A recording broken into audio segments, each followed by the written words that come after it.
Assalamualaikum warahmatullahi wabarakatuh. Halo teman-teman semuanya. Perkenalkan saya Miftahul Fatah, biasa dipanggil Fatah, mahasiswa Komunikasi dan Penyiaran Islam Fakultas Dakwah dan Komunikasi UIN Wali Songo Semarang dengan NIM 23010260093.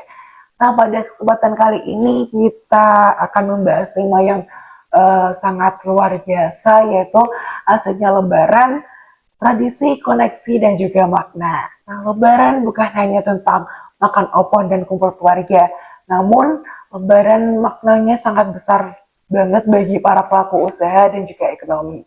Dan hari ini saya sudah bersama oleh narasumber yang sangat luar biasa, ada Kak Hilda. Halo Kak Hilda. Halo Mas Kak Fatah. Hilda ini adalah sosok yang luar biasa dan juga mungkin bisa perkenalan nih Kak untuk Kak Hilda sendiri.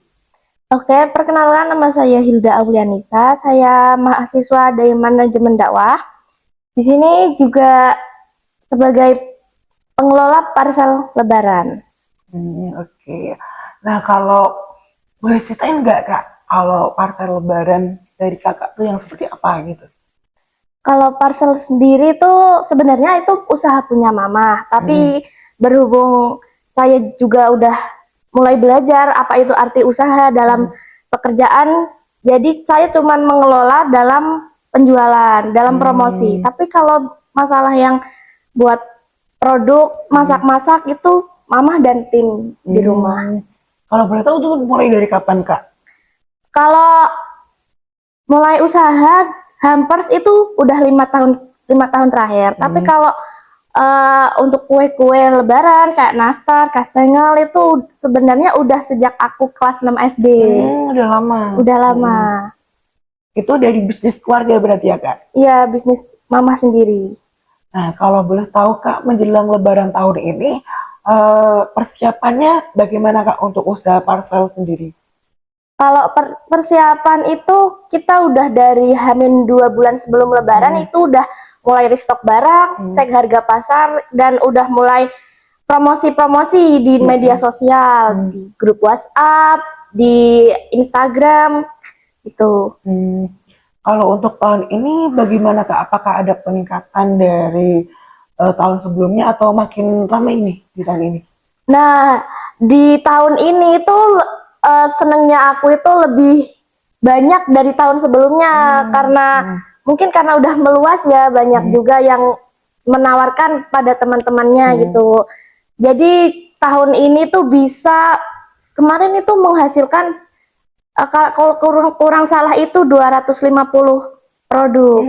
250 pesanan. Iya, 20 Ah, pesanan. kalau boleh tahu parcelnya tuh apa aja Kak? Kalau parcelnya itu banyak sih macamnya, dari yang kue-kue sampai jajanan-jajanan kalengan itu ya, toplesan itu juga kita buat. Tergantung customernya minta yang seperti apa nanti kita buatkan. Itu bisa menerima request misal, Kak mau buat parcel yang ini diisinya kue ini itu bisa banget. Terus kalau yang bikin hampers parcel ini rame di Lebaran tuh apa sih Kak kira-kira?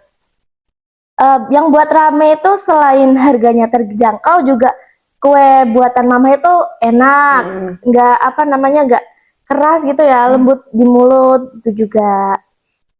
Terus untuk yang beli nih Kak, kira-kira tuh kan tadi ada 250-an ya. Ya, Itu kira-kira dari siapa aja Kak? kalau yang pesen itu kebanyakan dari kalangan-kalangan bos-bos yang punya usaha-usaha. Nah, nantinya parcelnya itu dia bagikan kepada karyawan-karyawannya sebagai ucapan terima kasih karena udah bantu-bantu di bulan Ramadan gitu, kayak bos konveksi, terus pedagang-pedagang yang banyak karyawannya itu juga banyak yang pesen di saya. Terus untuk tadi kan persiapannya Hamin 2 bulan sebelum Lebaran. 2 bulan sebelum Lebaran. Itu kira-kira ada peningkatan harga pasar gak Kak untuk di tahun ini? Nah, eh, karena biasanya tuh kalau mepet, semakin kita belanjanya mepet Lebaran, itu kan bahan-bahannya kan semakin naik semua ya harganya ya. Jadi kenapa kita belanja di Hamin 2 sebelum Lebaran? Karena dengan adanya kita udah persiapan matang, kita bisa memproduksi lebih banyak gitu. Terus untuk persaingan nih, Kak, apakah di tahun ini banyak sekali persaingan? Karena kan kalau dilihat-lihat ya semakin banyaknya era digital nih, banyak banget teman-teman yang affiliate online kayak di aplikasi marketplace lainnya gitu. Nah, kira-kira ada strategi sendiri nggak buat Kak Yuda untuk bersaing di ranah tersebut? Kalau buat affiliate itu kita belum buka buat affiliate ya, cuman kita baru promosi di grup WhatsApp sama Instagram. Itu pun yang megang aku. Kalau yang megang produksinya itu mama. Jadi aku yang menawarkan ke teman-teman nih, ke apa namanya saudara-saudara, ke mamahnya teman-teman juga ditawarkan. Kalau untuk kue-kuenya tuh apa aja Kak kira-kira? Kalau kue yang dibuat itu yang homemade sendiri itu ada apa itu namanya nastar, kastengel, terus itu ada lidah kucing ya yang tipis-tipis itu. Yang masih banyak lagi sih sebenarnya. Kalau banyak yang diminatinya itu yang paling best sellernya itu nastar karena soalnya itu kalau katanya kalau lebaran nggak ada nastar itu kayak ada yang kurang gitu. Jadi paling sering diburu itu nastar. Benar ya, lanjut aja nggak apa-apa. Kalau bagaimana sih? eh, Kan tadi Kak Hilda bilang kalau banyaknya persaingan, terus dengan banyaknya macam, bagaimana sih Kak Hilda dan keluarganya, ibunya, itu menjaga kualitas agar masih banyak nih pembeli yang pesan di Kakak gitu? Masih apa? Masih banyak bagaimana menjaga kualitasnya gitu? Menjaga kualitasnya itu ya dengan kita membuat apa namanya kuenya itu tanpa bahan pengawet ya. Jadi ya dengan pure murni rasa asli yang temurun dari nenek terus kemudian mama gitu. Jadi harga rasanya itu tetap sama dari dulu nggak berubah-ubah dan itu yang menjadikan banyak pembeli karena rasanya itu yang masih tetap gitu nggak ada perubahan sama sekali. Kalau dulu mamahnya itu mulai bikin kue nastar tuh dari kapan? Kalau mama buat kue nastar itu semenjak aku kelas 6 SD itu udah mulai awal-awal buka usaha itu kue dan kemudian berkembang semakin berkembang dan akhirnya sampai aku latihan buat ngelola usahanya ke mama. Kalau harganya sendiri Kak itu sekitaran berapa? Ya masing-masing ya ada kaleng yang toples yang kecil sama yang tanggung terus besar. Biasanya kalau yang kecil itu harganya kisaran 28.000. Kalau yang sedang itu bisa sampai 30, kurang lebih 35 36 ya, tergantung apa namanya harga bahannya juga. Kalau yang besar itu biasanya kita paketan. Dalam satu kotak itu ada berapa macam toples. Kalau biasanya kebanyakan yang pesan itu satu kotak itu ada yang mau request isi 4 toples, tapi kuenya nastar semua ada. Terus ada yang 4 toples isi ada coklat, terus nastar, terus kastengel itu ada juga gitu. Jadi kita sesuai request customer aja buatnya. Nah, kayaknya di tahun ini kira-kira untuk tantangannya sendiri apa Kak? Karena saya di sini sebagai mahasiswa juga, tantangan bagi saya tersendiri itu yaitu membagi waktu antara kuliah dan jualan. Itu sangat-sangat buat apa namanya ya, tantangan banget buat diri aku sendiri. Soalnya kan ada kalanya kita kuliah, adanya kalanya kita jualan nih. Terus juga bantu-bantu mama di rumah juga itu kan sangat apa namanya hektik banget ya.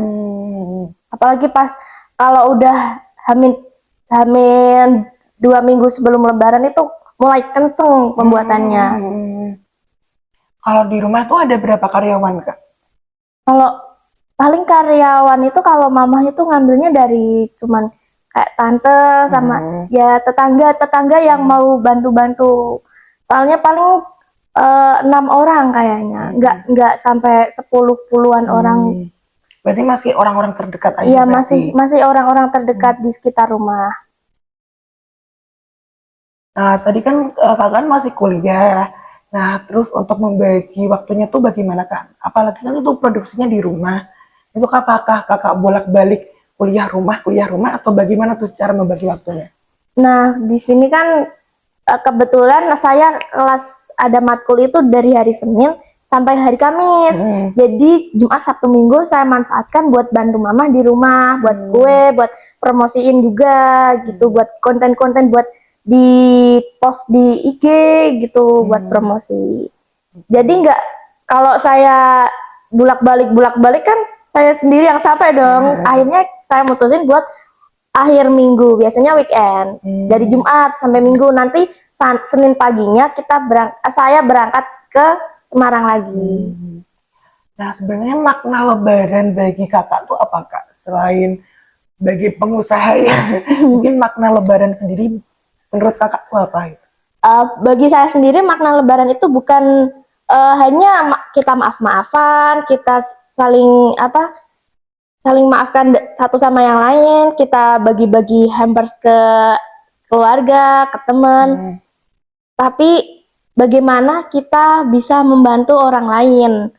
Dengan adanya saya usaha ini, membantu kesejahteraan tetangga-tetangga saya yang di rumah gitu. Jadi alhasil ada penghasilan tambahan gitulah. Dengan adanya kita bisa uh, ada kerjaan buat bantu-bantu mereka, dan juga mereka ya merasa fair-fair aja gitu loh. Ada kerjaan tambahan gitu, jadi nggak ada nganggur di rumah gitu. Nah, kalau boleh tahu, mamahnya kakak sama kakaknya sendiri umur berapa? Kalau saya sendiri umurnya masih 19 aja, belum genap Mas Fato. Kalau mama umurnya itu udah 50 tahun kayaknya udah ada deh. 50 tahunan udah ada. Nah, kalau boleh tahu nih kak, untuk tempatnya produksi itu di rumahnya di mana kak? Kalau tempat produksinya itu di rumah. Nah, kebetulan alamat saya itu ada di, kalau dari sini ke sekitaran kurang lebih 2 jam. Nah, di Batang. Lokasinya itu Kecamatan Pecalungan, Desa Solokarto, Dukuh Sidolekelor, RT 1, RW 3. Nah, bagi bisa kita juga menerima pembelian secara langsung, datang ke rumah itu juga bisa banget. Jadi untuk teman-teman yang mungkin mau pesan di tahun depan tuh bisa ke rumahnya kakak gitu. Ya, kalau untuk online kakak, apakah ada nomor WhatsApp ataupun Instagram? Nah, kalau online itu kita baru ada Instagramnya. Nah, Instagramnya itu masih punya akun IG aku sendiri, belum sempat buat akun khusus buat jualannya. Jadi masih pakai akun aku sendiri, dan nomor WhatsApp-nya pun nomor WhatsApp aku sendiri. Kalau boleh tahu kak, berapa nomornya? Nomor WhatsApp-nya 0857 0171 3987. Kalau untuk Instagramnya kak? Instagramnya sendiri Hilda Aulian, N-nya 2 belakang. Oke, jadi buat teman-teman yang mau pesan parcel nastar dan kue lebaran bisa menghubungi kakak gitu ya? Bisa banget. Nah, mungkin pesan dan harapan kakak untuk lebaran di tahun berikutnya itu apa? Ya, harapan untuk tahun lebaran berikutnya itu semoga pesanannya lebih banyak lagi, semoga promosinya saya lebih kenceng promosiinnya, jadi alhasil lebih luas juga penjualannya, dan semoga bisa membuka afiliat buat orang-orang juga kan, buat semakin meluas ya jangkauannya. Dan rencananya bulan depan, tahun depan, lebaran tahun depan itu kita udah ada toko di Shopee. Tuh. Wah, seru banget ya obrolan kita pada hari ini. Jadi untuk makna lebaran itu bukan hanya soal maaf-maafkan, tapi juga tentang mempererat hubungan sama kerabat saudara, dan juga pastinya menghasilkan pundi-pundi usaha dan juga ekonomi. Nah, mungkin untuk itu saja untuk video kali ini. Mohon maaf apabila ada tutur kata yang kurang berkenan. Kami pamit undur diri dan wassalamualaikum warahmatullahi wabarakatuh.